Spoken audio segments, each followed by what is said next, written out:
নমস্কাৰ প্ৰিয় দৰ্শক সকলোকে স্বাগতম জনাইছো মই পাৰ্থ প্ৰিয় দৰ্শক বাংলাদেশৰ সন্মুখত এতিয়া নতুন বিপদ অৰ্থনৈতিক সংকট বা আনকেতবোৰ ৰাজনৈতিক সংকটৰে জৰ্জৰিত বাংলাদেশৰ সন্মুখত নতুন বিপদ কাৰণ মাৰ্কিন যুক্তৰাষ্ট্ৰই বন্ধ কৰিছে সকলো সাহায্য সকলো অনুদান মাৰ্কিন যুক্তৰাষ্ট্ৰই বাংলাদেশক প্ৰদান কৰিবলগীয়া সকলো অনুদান সকলো সাহায্য বন্ধ কৰিছে USAID মাৰ্কিন যুক্তৰাষ্ট্ৰৰ যেটো প্ৰতিষ্ঠানৰ মুৰব্বী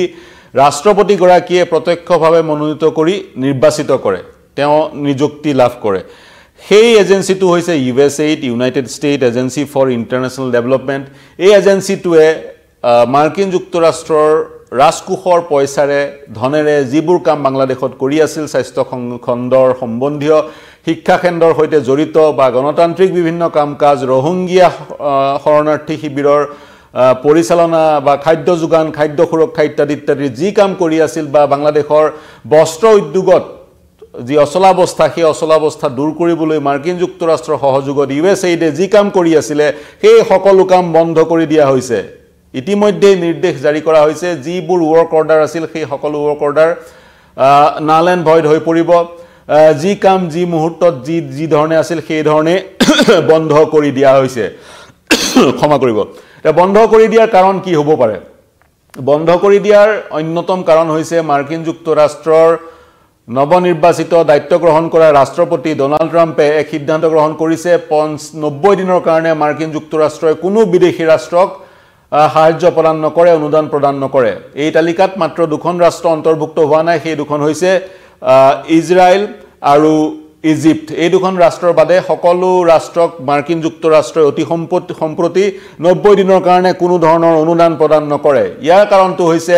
নৱনিৰ্বাচিত ৰাষ্ট্ৰপতি বা দায়িত্ব গ্ৰহণ কৰা ৰাষ্ট্ৰপতি গৰাকীয়ে উপলব্ধি কৰিছে মাৰ্কিন যুক্তৰাষ্ট্ৰৰ অনুদানৰে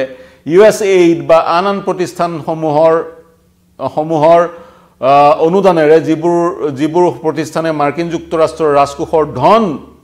বিলাই সেই ধনৰে বিভিন্ন প্ৰতিষ্ঠানে বিশ্বৰ বিভিন্ন দেশত অশান্তি বিয়পাইছে এনে কিছু কাম কৰিছে মাৰ্কিন যুক্তৰাষ্ট্ৰৰ ধন ব্যৱহাৰ কৰিয়ে এনে কিছু কাম কৰিছে যিবোৰ কাম মাৰ্কিন যুক্তৰাষ্ট্ৰৰ ইন্টাৰেষ্টৰ পৰিপন্থী এতিয়া উদাহৰণস্বৰূপে ৰাজনীতিৰ ৰখাসকলে কয় বাংলাদেশে মাৰ্কিন যুক্তৰাষ্ট্ৰৰ অনুদানেৰে চীন দেশৰ প্ৰৰোচনাত ভাৰত বিৰোধী কাম-কাজ কৰিছে এতিয়া মাৰ্কিন যুক্তৰাষ্ট্ৰই ভাৰত বিৰোধী কাম-কাজ মাৰ্কিন যুক্তৰাষ্ট্ৰৰ ধনেৰে হোৱাটো নিবিচাৰে আৰু বাংলাদেশে চীন দেশৰ প্ৰৰোচনাত মাৰ্কিন যুক্তৰাষ্ট্ৰৰ ধন ব্যৱহাৰ কৰিয়ে ভাৰত বিৰোধী কেতবোৰ কাম কৰিছে যিবোৰ মাৰ্কিন যুক্তৰাষ্ট্ৰৰ ইন্টাৰেষ্টৰ পৰিপন্থী সেই কাৰণে ৰাষ্ট্ৰপতি গৰাকীয়ে নিৰ্দেশ দিছে এই যি ধন মাৰ্কিন যুক্তৰাষ্ট্ৰৰ USAID বা আন প্ৰতিষ্ঠানৰ যোগেদি বিলাই আছে সেই ধনসমূহ কি ধৰণে ব্যৱহাৰ হৈছে তাৰ এক পৰ্যালোচনা হোৱা উচিত 85 দিনৰ ভিতৰত সেক্ৰেটাৰী অফ ষ্টেট মেক্ৰো ৰুবিঅই কৈছে 85 দিনৰ ভিতৰত প্ৰতিবেদন দাখিল কৰা হ'ব আৰু সেইবোৰ দেশকহে বা সেইবোৰ প্ৰতিষ্ঠানকহে সেই ধন দিয়া হ'ব USAIDৰ ধন বা মাৰ্কিন যুক্তৰাষ্ট্ৰৰ ধন যিবোৰ প্ৰতিষ্ঠানে সেই ধনসমূহ জেনুইনলি ব্যৱহাৰ কৰিছে মাৰ্কিন যুক্তৰাষ্ট্ৰৰ ইন্টাৰেষ্টৰ পৰিপন্থী কোনো কামত ব্যৱহাৰ কৰা নাই জেনুইনলি দৰিদ্ৰতা নিৰ্মূলৰ কাৰণে ব্যৱহাৰ কৰিছে শৰণাৰ্থী সংস্থাপনৰ কাৰণে ব্যৱহাৰ কৰিছে গণতান্ত্ৰিক প্ৰমূল্যবোধ ৰক্ষা কৰিবৰ কাৰণে ব্যৱহাৰ কৰিছে শিক্ষা স্বাস্থ্যত ব্যৱহাৰ কৰিছে তেওঁলোককহে তেনে ধৰণৰ প্ৰতিষ্ঠানকহে দিয়া হ'ব এটা লক্ষণীয় হ'ব 85 দিনৰ পিছত প্ৰতিবেদন দাখিল কৰাৰ পিছত এই আবণ্টনৰ তালিকাত অনুদান লাভ কৰা দেশৰ তালিকাত বাংলাদেশ থাকিবনে নাথাকে ইয়াতে উল্লেখ কৰিব বিচাৰিছো ইউনুস কিন্তু ট্ৰাম্পৰ প্ৰিয় ভাজন নহয় ট্ৰাম্পে ইউনুসক বেয়া পায় মোহাম্মদ ইউনুস যিগৰাকী অন্তৰ্বৰ্তীকালীন চৰকাৰখনৰ মুৰব্বী সেইজন ব্যক্তিক ট্ৰাম্পে বেয়া পায় কিয় বেয়া পায় আপোনালোক অৱগত কিয় বেয়া পায় দায়ৰখন এতিয়া বাংলাদেশত যি জটিলতা সেই জটিলতা কিন্তু বৃদ্ধি পাব কাৰণ কিয় ইতিমধ্যে 2021 চনৰ পৰা 2026 চনলৈ USAID বাংলাদেশত $1000 মিলিয়ন বাংলাদেশলৈ ধাৰ্য কৰিছিল তাৰে প্ৰায় $500 মিলিয়ন ইতিমধ্যে প্ৰেৰণ কৰা হৈছে এতিয়াও $500 মিলিয়ন বাকি আছে বাংলাদেশক আজি তাৰিখত অতি কমেও $10 বিলিয়ন প্ৰয়োজন অৰ্থনৈতিক সংকট দূৰ কৰিবলৈ তাৰে 5 বিলিয়ন মাৰ্কিন যুক্তৰাষ্ট্ৰৰ পৰা বাংলাদেশে বিচাৰিছে আৰু 5 বিলিয়ন IMFৰ পৰা বিচাৰিছে আৰু ৱৰ্ল্ড বেংকৰ ধনেৰে বিভিন্ন প্ৰকল্প প্ৰগ্ৰাম বাংলাদেশত চলি আছে গতিকে ৱৰ্ল্ড বেংক যিহেতু মাৰ্কিন যুক্তৰাষ্ট্ৰৰ দ্বাৰা পৰিচালিত IMFতো মাৰ্কিন যুক্তৰাষ্ট্ৰৰ প্ৰত্যক্ষ হস্তক্ষেপ আছে গতিকে মাৰ্কিন যুক্তৰাষ্ট্ৰই বিচাৰিলে বাংলাদেশক পানীত হাঁহ নচৰা অৱস্থাৰ সৃষ্টি কৰিব পাৰে এটা প্ৰিয় ভাজন কিয় নহয় ইউনুছ ট্ৰাম্পৰ প্ৰিয় ভাজন কিয় নহয় আমি 2016 লৈ ঘূৰি যাব লাগিব 2016 নিৰ্বাচনত ট্ৰাম্প পৰাজিত হৈছিল ক্ষমা কৰিব ট্ৰাম্প জয় হৈছিল আৰু হিলাৰী ক্লিন্টন ডেমোক্ৰেটিক পাৰ্টি প্ৰাৰ্থী হিলাৰী ক্লিন্টন পৰাজিত হৈছিল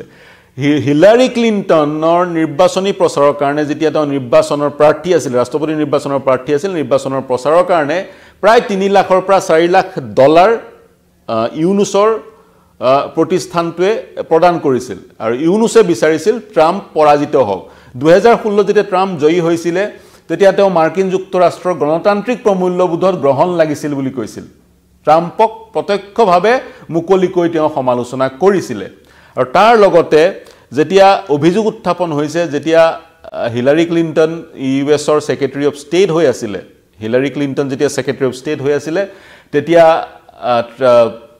ইউনুছে মাৰ্কিন যুক্তৰাষ্ট্ৰত গ্ৰামীণ আমেৰিকা মুকলি কৰিছিল গ্ৰামীণ আমেৰিকা এক ধৰণৰ গ্ৰামীণ ইউনুছে জন্ম দিয়া গ্ৰামীণ প্ৰকল্পৰ মাৰ্কিন যুক্তৰাষ্ট্ৰত এক্সটেনশন আৰু গ্ৰামীণ আমেৰিকাই সেই হিলাৰী ক্লিন্টনক সেই তেওঁ নিৰ্বাচন খেলিবৰ সময়ত সেই ধন দান কৰিছিল তেওঁৰ নিৰ্বাচনী প্ৰচাৰৰ কাৰণে যি কথা ট্ৰাম্পে সহজভাৱে লোৱা নাছিল তাৰ সমান্তৰালে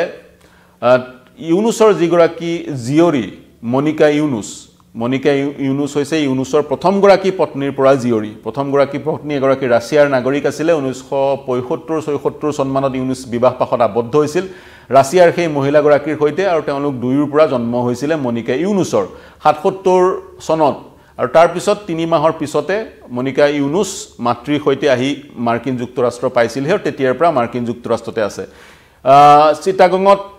বিবাহপাশত আবদ্ধ হৈছিল ৰাছিয়ান মহিলাগৰাকীৰ সৈতে ইউনুছ আৰু তাৰ পিছত ৰাছিয়ান মহিলাগৰাকী মাৰ্কিন যুক্তৰাষ্ট্ৰলৈ গুচি যোৱাৰ পিছত ইউনুছে পুনৰ এগৰাকী বাংলাদেশী মহিলাক বিবাহ কৰিছিল দুবাৰ তেওঁ বিয়া পাতিছে যি কি নহওক এই মনিকা ইউনুছৰ প্ৰথমগৰাকী পত্নীৰে যিগৰাকী জীয়ৰী তেওঁ নিয়োজিত হৈ আছে বাইডেন যেতিয়া ৰাষ্ট্ৰপতি হৈ আছিল বাইডেনৰ এডমিনিষ্ট্ৰেশ্যনত এক গুৰু দায়িত্বত নিয়োজিত হৈ আছে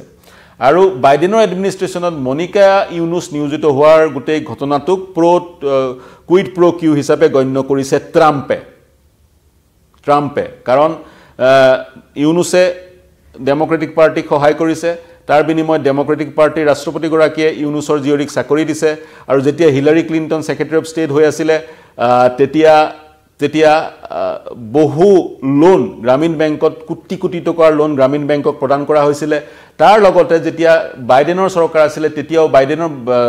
ইউনুছ ডেমোক্ৰেটিক পাৰ্টিৰ সমৰ্থক বা ঘনিষ্ঠ হোৱাৰ কাৰণে বাইডেনৰ চৰকাৰখনে শেখ হাছিনাৰ চৰকাৰখনক হেঁচা প্ৰয়োগ কৰিছিল আন নালাগে পদ্মা ব্ৰিজখনৰ কাৰণে যি 1.2 বিলিয়ন ডলাৰ মাৰ্কিন যুক্তৰাষ্ট্ৰই দিয়াৰ প্ৰতিশ্ৰুতি প্ৰদান কৰিছিল বা চুক্তিবদ্ধ হৈছিল সেই ধনু ইউনুছৰ ষড়যন্ত্ৰত শেখ হাছিনাক নিদিয়াৰ দিশে বাইডেন চৰকাৰ আগবাঢ়িছিল আৰু তাৰ লগতে CIA বা মাৰ্কিন চোৰাংচোৱা ব্যৱহাৰ কৰি শেখ হাছিনা চৰকাৰক ইউনুছৰ নিৰ্দেশত বা ইউনুছৰ পৃষ্ঠপোষকতাত শেখ হাছিনা চৰকাৰক হাৰাশাস্তি কৰাৰ অভিযোগ উত্থাপন হৈছে গতিকে ট্ৰাম্পে এই কথাবোৰ সহজভাৱে এতিয়া লোৱা নাই গতিকে ট্ৰাম্পে যদি কাইলৈ বা অনাগত সময়ত তদন্তৰ ঘোষণা কৰে তেতিয়া আচৰিত হ'বলগীয়া একো নাথাকিব ইউনুছৰ জীয়ৰী মনিকা ইউনুছৰ বিৰুদ্ধে তদন্তৰ ঘোষণা কৰিলে আচৰিত হ'বলগীয়া একো নাথাকিব গতিকে এক প্ৰকাৰ দেখা পোৱা গৈছে ইউনুছো ব্যক্তিগতভাৱে বিপদত পৰিছে বিপদৰ সংকটৰ সন্মুখীন হৈছে আৰু এজ এ হোল বাংলাদেশো সংকটৰ সন্মুখীন হোৱা পৰিলক্ষিত হৈছে এতিয়া এই সংকটৰ পৰা কেনেকৈ বাংলাদেশ ওলাই আহে সেয়া লক্ষণীয় হ'ব কিন্তু এই মুহূৰ্তৰ ডাঙৰ খবৰ সেই খবৰটো হৈছে মাৰ্কিন যুক্তৰাষ্ট্ৰই বাংলাদেশলৈ সম্পূৰ্ণ বন্ধ কৰিছে সাহায্য আৰু অনুদান কাৰণ মাৰ্কিন যুক্তৰাষ্ট্ৰই 90 দিনৰ কাৰণে বিদেশী ৰাজ্যক সাহায্য আৰু অনুদান প্ৰদানৰ কাম বন্ধ কৰিছে কাৰণ মাৰ্কিন যুক্তৰাষ্ট্ৰৰ ৰাষ্ট্ৰপতিগৰাকীয়ে উপলব্ধি কৰিছে তেওঁলোকৰ ধন বিভিন্ন প্ৰতিষ্ঠানে বিশ্বৰ বিভিন্ন প্ৰান্তত অশান্তি বিয়পোৱাৰ কাৰণে ব্যৱহাৰ কৰিছে বা বাংলাদেশৰ আমেৰিকাৰ যি নীতি সেই নীতিৰ পৰিপন্থী